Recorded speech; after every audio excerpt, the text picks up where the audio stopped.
शहर विकास विभाग, गावदेवी मार्केट आणि कळवा रुग्णालयाचे स्ट्रक्चरल ऑडिट करा. ठाणे काँग्रेसचे माजी अध्यक्ष विक्रांत चव्हाण यांची मागणी. बंदिस्त टेरेस आणि अपुऱ्या सुरक्षा व्यवस्थेमुळे दुर्घटनांचा वाढता धोका, दोषींवर कारवाईची मागणी. ठाणे महानगरपालिकेच्या शहर विकास विभागात नुकतीच लागलेली आग, गावदेवी मार्केटमधील भीषण दुर्घटना आणि कळवा रुग्णालयातील सुरक्षा व्यवस्थेच्या पार्श्वभूमीवर शहरातील महत्त्वाच्या ठाणे महानगरपालिकेच्या सार्वजनिक इमारतींचे तातडीने स्ट्रक्चरल ऑडिट करण्यात यावे.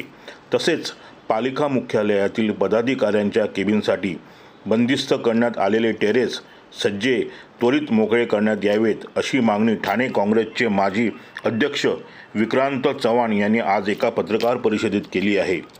पत्रकार परिषदेला ब्लॉक अध्यक्ष हिंदूराव गवळवे, निशिकांत कोळी, बाबू यादव, दरम्यान सिंग, उमेश कांबळे, स्मिता वैती, सी प्रभात झा, निलेश पाटील, लोकेश घोलप, स्वप्नील कोळी, विजय खेडेकर, रवी डोळस, सुरेश भोईर, हरिश्चंद्र खरात, अंजली मयेकर, प्रियंका मयेकर उपस्थित होते.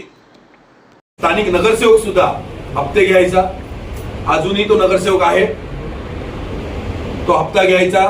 त्यांची तिथे ती दुकानं दिलेली आहेत, त्यांनी ही दुकानं सगळी ह्यांना दिलेली आहेत, कपडेवाल्यांना दिलेली आहेत. ही दुकानं वस्तू कपडेवाल्यांना देऊ शकत नाही, ती भाजी मंडई आहे. तिथे आता DDR कार्यालयाला जागा दिली आहे, चुकीच्या पद्धतीने दिली आहे. वरती आणखीन जागा दिली आहे, चुकीच्या पद्धतीने दिली. ती संपूर्णपणे भाजी मंडई आहे. वरती खाली पूर्ण भाजी मंडई म्हणून त्या गावदेवी मार्केटचं रिझर्वेशन आहे. भाजी मंडई म्हणूनच रिझर्वेशन आहे. जसं मार्केटमध्ये रिझर्वेशन आहे, मार्केटचं रिझर्वेशन, तशी ती भाजी मंडई म्हणून रिझर्वेशन आहे. मला असं कळतंय की वेगवेगळे अधिकारी, सहाय्यक आयुक्त असतील, उपायुक्त असतील, पोलीस अधिकारी असतील, यांना तिथून 10 लाखाचा दर महिन्याला हप्ता जातो.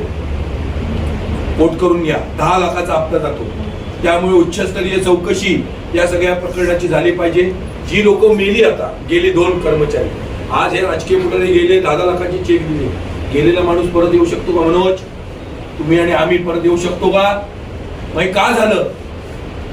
वारंवार जरी आग लागते, का झालं? आज 2 माणसं मेली, 15 माणसं गायब आहेत. ती 15 माणसं कोण होती झोपायची तिकडे? तिथे कोणाची गाळे आहेत? त्या नगरसेवकाची किती गाळे आहेत? त्या महेश आयरने दिलेले किती गाळे आहेत? हे सगळं तपासणं गरजेचं आहे. त्यामुळे नौपाडा पोलीस स्टेशनने सहाय्यक आयुक्त नौपाडा, उपायुक्त नौपाडा, उपायुक्त अतिक्रमण, स्थावर मालमत्ता, सहाय्यक आयुक्त पूर्वीचे, आताचे नाही, त्यांना विचारणं काय माहिती नाही, सोडवणे पूर्वीचे, यांच्यावरती सदोष मनुष्यवधाचा गुन्हा दाखल केला पाहिजे. यांच्याच या सगळ्या चुकांमुळे आज तिथे 2 लोकांचा निष्पाप बळी गेला. आज जर ती लोक तिथे पॅरापेट वॉल किंवा टेरेस असती तर बाहेर जाऊन उभे राहू शकले असते, धुरात त्यांचा जीव कोंडला नसता. या फायर ब्रिगेड वाल्याचा आणि जो आरक्षक होता ते बाहेर जाऊन टेरेसवर उभे राहू शकले असते ना. आम्ही त्या झोपडी आमची, तरी आम्ही दरवाजा ठेवला. बाहेर टेरेस दिलेल्या होत्या तिकडे, तुम्ही मंजूर नकाशा बघा, बाहेर टेरेस दिलेल्या आहेत. सगळ्या टेरेस पण बंद करून ठेवतात. ती टेरेस पण बंद, म्हणजे लोक वरती जाऊ शकले असते ना.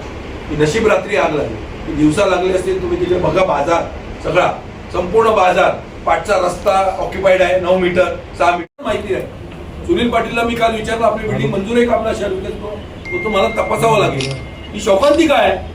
प्रमोद निंबाळकरांना काल फोन केला. प्रमोद निंबाळकर बोलतो सुरुवातीला बिल्डिंग इलिगल होती, आम्ही ती मंजूर केली. मंजूर केली म्हणजे काय केलं बेसिक? आणि जर मंजूर झालेली आहे, मग त्याच्यातले खाच कळगे CFO काय करतो? झोपतो का? CFO ने आता जायला नको गावदेवी मैदानला किंवा कळवा हॉस्पिटलला, जिथे शाळा आहेत. आता मुलांच्या शाळा सुरू होणार, उद्या आग लागली तर सगळे बंदिस्त केलेले सरकारी दालनं जी आहेत ही खुली केली पाहिजे. यांचे जे काळे धंद्याचे व्यवहार आहेत, अँटी चेंबर, सगळे बंद केले पाहिजे. मंत्रालयात बघा, असे कॅबिन्स आहेत. तिथे बघा तुम्ही त्या PO ह्याच्यामध्ये असे कॅबिन्स बसा ना उघड्यावर. आम्ही कसे बसतो उघड्यावर? त्यामुळे या सगळ्या गोष्टीची उच्चस्तरीय चौकशी झाली पाहिजे. शहर विकास विभागाच्या याची आगीची आणि ते बांधकामाची पूर्ण ती बिल्डिंग स्ट्रक्चरल ऑडिट करून ठाणे महानगरपालिकेचे जे इलिगल बांधकाम आहेत ती पहिली स्वतःपासून प्रॅक्टिस बिफोर यू प्रीच. महापालिका दुसऱ्यांचं तोडायला जाते, महापालिकेने स्वतःपासून सुरुवात करावी. Charity begins at home. आयुक्तांना माझी विनंती आहे, अन्यथा इथे ठिय्या आंदोलन घेणार आम्ही आणि ऑडिट झालं पाहिजे.